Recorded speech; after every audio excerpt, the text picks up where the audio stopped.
ராமம் வாழ்க, ஸ்ரீ ராமஜெயம். அனைவருக்கும் வணக்கம். கையேயை கேய நாட்டு அரசி சிறுமியாக இருக்கும் பொழுது ஒருத்தர் முனிவருக்கு தொண்டு செஞ்சு அவள் 10 விரலும் வச்சிரம் வாங்கி இரும்பு மாதிரி இருக்கும். தசரத மகாராஜா கேய நாட்டு அரசி கையையை கல்யாணம் பண்ணிட்டு வராரு. அந்த காலத்தில் கல்யாணம் பண்ணிட்டு வரும்பொழுது பிறந்த வீட்டு சீதனம்மா பிறந்த வீட்டு ஏக்க வராமல் இருக்கிறதுக்காக சீதா விளையாட்டுன்னு சொல்லி பணிப்பெண்ணை அந்த ராஜகுமாரியோட அனுப்புவாங்க.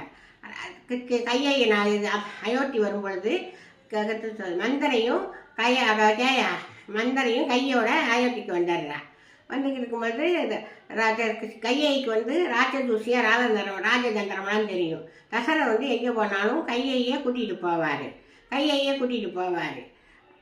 ஒரு நாள் ரதத்தில் போகும்பொழுது அந்த ரதத்தில் அச்சாணியை ரதம் சாய போகுது.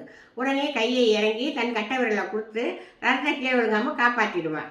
தசரன் சொல்கிறாரு, உனக்கு 2 வரம் கேளு, நான் தரேன்னு சொல்லி கேட்குறேன், என் உயிரை காப்பாற்றினேன், உனக்கு 2 வரம் தாரேன்னு கேளுன்னு சொல்கிறாரு. எனக்கு இப்போதைக்கு இந்த வரம் வேண்டாம், நான் தேவைப்படும் பொழுது வாங்கிக்கிறேன்னு சொல்லி கையையும் வர வேண்டாம்னு சொல்லிடுறான். அரண்மனைக்கு வந்துடுறாங்க. ராமர் சின்ன பிள்ளையா இருக்கையில அரண்மனை பின்பற்றத்தில் வில்வத்தை ஆடுறாரு. அப்போதைக்கு இந்த உண்டி மந்தரை மேலே பட்டுருது. அந்த கல் ராமர் சிரிச்சுக்கிட்டே, பாட்டி என் உண்டி உங்கள் மேலே பட்டுச்சே, உங்கள் பூண்டு விழுந்துருச்சா பாட்டின்னு சிரிச்சுக்கிட்டே கேட்குறாரு. அதை மந்தரை வன்மமாக எடுத்து மனசை வன்மமாகவே பறிஞ்சு வச்சுக்கிறா.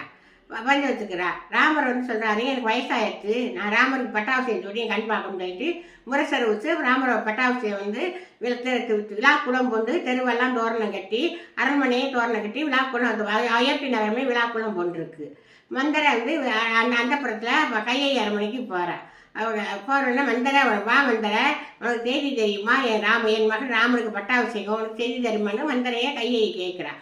போடி பைத்தியக்காரி, இது கூட உனக்கு தெரியாது, உன் மகன் இருக்கல, நீ உனக்கு ராமனுக்கு பட்டாபிஷேகம், உனக்கு இந்த அரண்மனை மதிப்பு இருக்குமா, ஏன் இவ்வளோ பைத்தியத்தனமாக இருக்குன்னு சொல்லி கையை ஒன்றுக்கு 2 பற்ற வச்சு, நீ 2 வரம் வாங்கினீல, அந்த வரத்தை கேளு, நீ உன் மகன் ராமர் 14 வருஷம் வனவாசம் போகட்டும், உன் மகன் மரம் நாடாட்டோட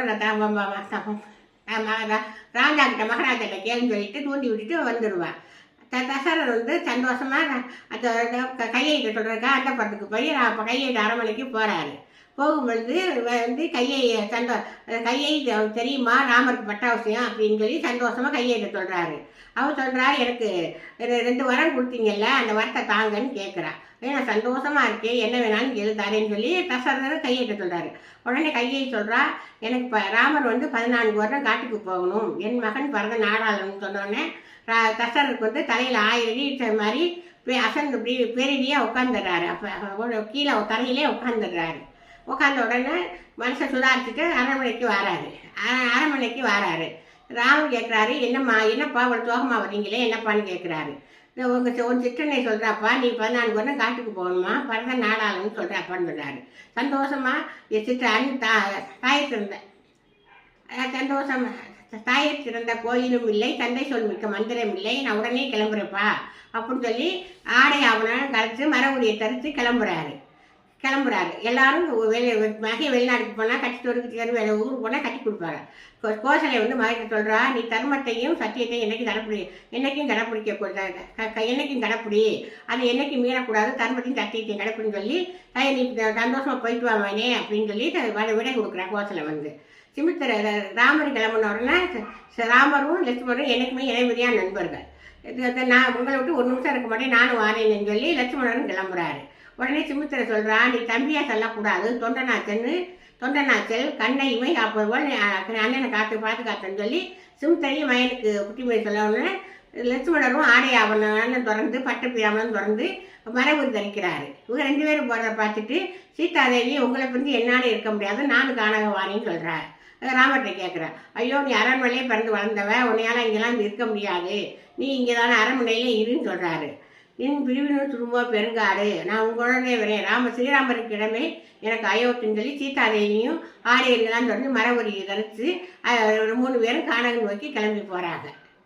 நன்றி, வணக்கம்.